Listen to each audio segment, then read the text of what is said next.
Hello friends, good morning. কেমন আছো তোমরা সবাই? আশা করি তোমরা সবাই ভীষণ ভালো আছো, সুস্থ আছো। আমিও ভীষণ ভালো আছি। তো আরও একটা নতুন ভিডিওতে তোমাদেরকে সকলকে জানাই অনেক অনেক অনেক স্বাগত। তো এখন বাজে ভোর 5:30।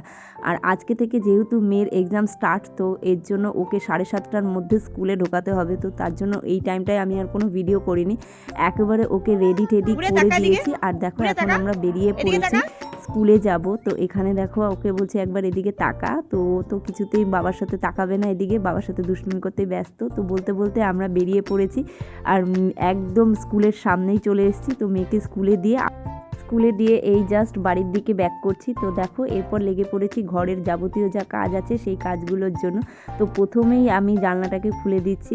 আর আজকে রোদ ঝলমলে আকাশ তো এখন দেখতে পাচ্ছ, তো কিছুক্ষণ পরে দেখতে পাবে ওয়েদারটার কি অবস্থা হয়েছে আজকে। আর এখানে দেখো প্রথমে জানলাটাকে খুলে নিচ্ছি। এখনও আমার সকালের সমস্ত বাসি কাজ বাকি আছে। তো তার আগে এখানে তোমাদেরকে দেখিয়ে দিই, এই একটা ছোট্ট মানি প্ল্যান্ট, মানে যে বড় মানি প্ল্যান্টটা হয়েছে ওখান থেকে একটা ডাল কেটে আমি আবার আলাদাভাবে ওই ছোটো টবটাতে লাগিয়ে দিয়েছি। তো আর এদিকে এই সাইডে জানলাটাও খুলে দিলাম। তবে এই সাইডের জানলাটা না খুব একটা বেশি খোলা হয় না, কারণ একদম রোডের ধারে তো প্রচণ্ড ধুলোর প্রবলেম হয় এই জন্য। আর এখানে বাসি বিছনাটাকেও এখন আমি চটপট করে ক্লিন করে নেব।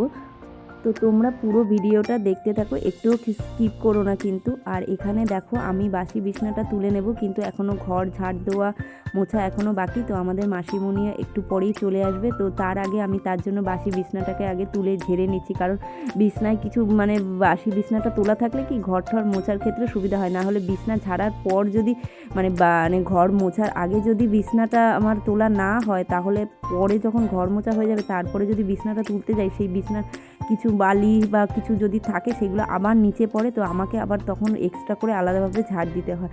তো দেখো কথা বলতে বলতে আমার বিছনা তোলা টোটালি কমপ্লিট। আর এখন বালিশগুলোকে সাজিয়ে রেখে দেবো। আর মেয়ের কিছু খেলনা আছে এর উপরে সাজিয়ে রেখে দেবো। এতে কি হয়, দেখতেও ভালো লাগে আর ঘরের সৌন্দর্যটাও একটু বাড়ে। আর ও এসে এগুলো এরকম সাজানো দেখে, তো ও এসে না একদম ফট করে খাটের মধ্যে উঠে পড়ে আগে এগুলো নিয়ে খেলতে থাকে। তো দেখো আমার বিছনা তোলা টোটালি কমপ্লিট। আর বিছনায় কি সুন্দর সূর্যের আলোটা পড়েছে, কী যে ভালো লাগছে দেখতে। আর এখানে দেখো পরে রয়েছে কিছু জামা কাপড়।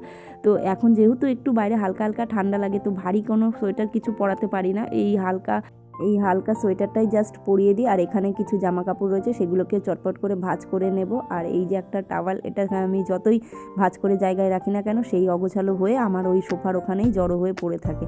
তো দেখো আমি এখন সমস্ত জামা কাপড়গুলোকে এখানে চটপট করে ভাঁজ করে নিচ্ছি, নিয়ে এরপরে যাব হচ্ছে রান্নাঘরে। তার কারণ হচ্ছে আজকে ব্রেকফাস্টটা আমি বানাবো। ব্রেকফাস্টটা বলতে রুটি অলরেডি আমার শাশুমা বানিয়েই ফেলেছে, আর আমি বানাবো হচ্ছে ছোলার ডাল দিয়ে একটা নতুন রেসিপি।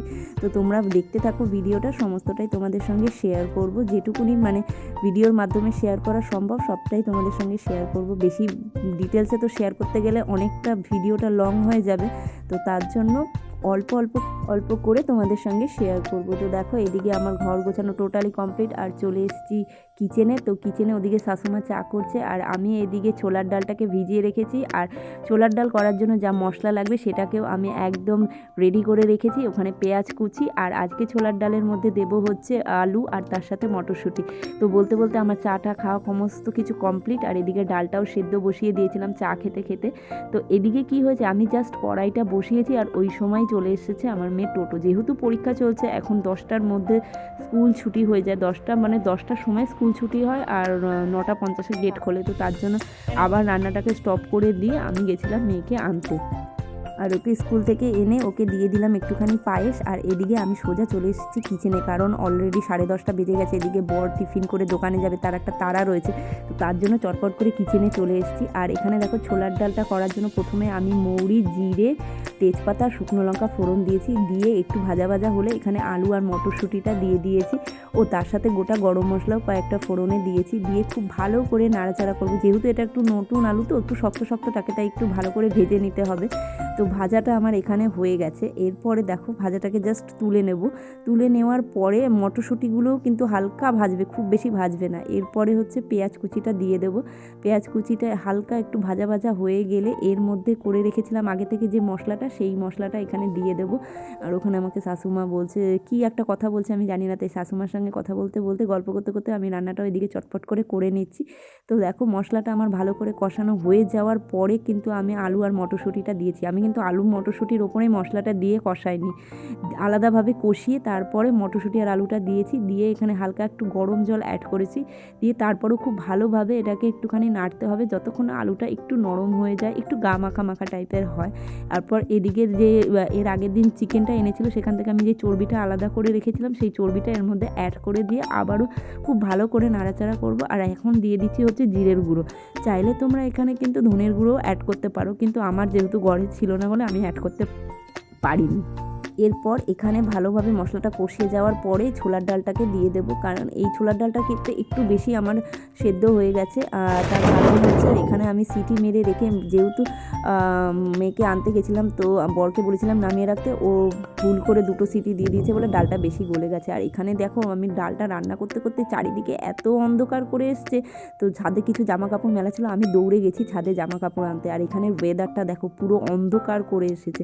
এখন কটা বাজে তোমাদের একটু পরে আমি ঘড়িতে দেখাচ্ছি, কিন্তু মনে হচ্ছে না, পুরো সন্ধে হয়ে গেছে। আর এখানে 2 দিন আগে সোয়েটারটা কেচেছিলাম, এখনও সোয়েটারটা ঠিকঠাক করে শুকিয়ে উঠতে পারলাম না, কারণ ওয়েদারটা 2 দিন ধরে এমনই মেঘলা করে আছে। আর আজকে তো হঠাৎ করে এমন ঝড় দিয়েছে, দেখতে পাচ্ছি সেরকম ঝড় হচ্ছে, তার সাথে পড়েছে খুব জোরে বাজ। মানে আমি তখন মোবাইলটা নিয়ে ছাদে গেছি যে একটুখানি ভিডিও শ্যুট করবো, যে জামা কাপড়টা তুলছি সেটা একটু ভিডিও করবো। ও মা, অত জোরে যে বাজ পড়বে আমি বুঝতেও পারিনি। আর এদিকে দেখো ছাদে আমাদের জলে ভর্তি হয়ে গেছে, অন্ধকারে কিচ্ছু দেখা যাচ্ছে না।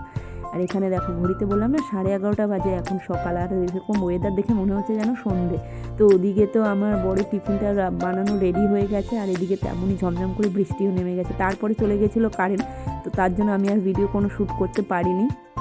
আর এখানে কারেন্ট আসার সাথে সাথেই আমি আগে চটপট করে পাম্পে জল তুলে স্নান করে নিয়েছি। স্নান করে এখন যাব হচ্ছে পুজো দিতে, তার কারণ হচ্ছে আজকে বৃহস্পতিবার, পুজো দিতেও একদম অনেকটা টাইম লাগবে। তো তার জন্য আমি একটু দেরি না করে আগে চটপট করে স্নান করে পুজোর ঘরে চলে যাব। আর তার সাথে বেশ কিছু জামাকাপড় জমেছিল সেগুলোকেও কেচে দিয়েছি।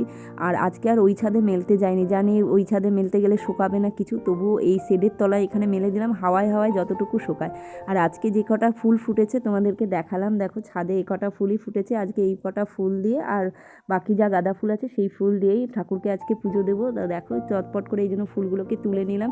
আর ফুল তুলতে গিয়ে এখানে আমি মোবাইলের স্ট্যান্ডটা করতে গিয়ে আমার মোবাইলের স্ট্যান্ডটা গেছে ফট করে ভেঙে। মানে যতদিন অসুবিধা থাকে সেদিন সব দিক থেকেই অসুবিধা থাকে। একেতেই কারেন্ট চলে গেছে, তো রান্নাবান্না করতে ভীষণ অসুবিধা, তার মধ্যে ভিডিও শ্যুট করছি, তার মধ্যে ভিডিও শ্যুট করতে গিয়ে মোবাইলের স্ট্যান্ডটা গেছে ভেঙে। মানে সব দিকেই আজকে প্রচণ্ড অসুবিধা হয়েছে, তার মধ্যে বৃহস্পতিবার কাজেরও একটা তাড়া আছে। সব কিছু মিলে আজকে প্রচণ্ড অসুবিধার মধ্যেই পড়ে এই ভিডিওটা শ্যুট করেছিলাম। তো দেখো বলতে বলতে ঠাকুর ঘরে চলেও এসেছে, আর আমিও চটপট করে পুজোটা দিয়ে নিচ্ছি। আর এই দেখো এই হচ্ছে আমার মা লক্ষ্মী। তো মা লক্ষ্মীকে স্নান টান করিয়ে সাজুগুজু করিয়ে রেডি করে দিলাম। তো তোমরা অবশ্যই দেখে বলো তো যে আমার মা লক্ষ্মীকে সাজুগুজু করে কেমন লাগছে, তোমরা কিন্তু অবশ্যই কমেন্টে এসে জানিও। তো চলো এবার চটপট করে বৃহস্পতিবারের পুজোটা দিয়ে নিই। পুজোর জন্য যা যা লাগবে আমার সমস্ত কিছু রেডি করা হয়ে গেছে, ফুল, বেলপাতা, তো বেলপাতা, তারপরে আমের পলব, এগুলো সমস্ত কিছু আমি একদম ধুয়ে কমপ্লিট করে রেখেছি। আর এখানে জলঘরটাও এখন সাজিয়ে নেব। তো আমি যেটুকুনি জানি সেই নিয়মেই আমি পুজো করছি, জানি অনেক ভুলভ্রান্তি হয়েছে, তো তার জন্য প্লিজ তোমরা ক্ষমা করে দিও। আর তোমাদের যদি কোনো নিয়ম জানা থাকে তাহলে অবশ্যই আমাকে বলো। তবে আমার মন যেটুকু চায় আর আমি যেটুকু জানি আর শাশুমা যেটুকু আমাকে বলেছে তার সমস্তটা দিয়ে সবটা দিয়ে আমি আমার মা লক্ষ্মীকে পুজো করার চেষ্টা করি। আশা করি তোমাদের ভালো লাগবে। আর যদি ভালো লাগে তাহলে প্লিজ ভিডিওতে একটা লাইক করে দিও, আর কমেন্ট সেকশনে এসে অবশ্যই জানিও যে তোমাদের ভিডিওটা কেমন লাগলো। তো দেখো এখন আমি চটপট করে পুজোটা দিয়ে নিচ্ছি। তো এই ছিল হচ্ছে আজকের ভিডিও। তো ভিডিওটা যদি ভালো লাগে তাহলে প্লিজ ভিডিওতে লাইক করো, আর শেষে তোমাদের পুরো মা লক্ষ্মীকে একবার দর্শন করিয়ে দিচ্ছি। তো দেখো কেমন লাগছে। তোমাকে এখানেই টাটা, তোমরা সকলে ভালো থেকো, সুস্থ থেকো, বাই বাই।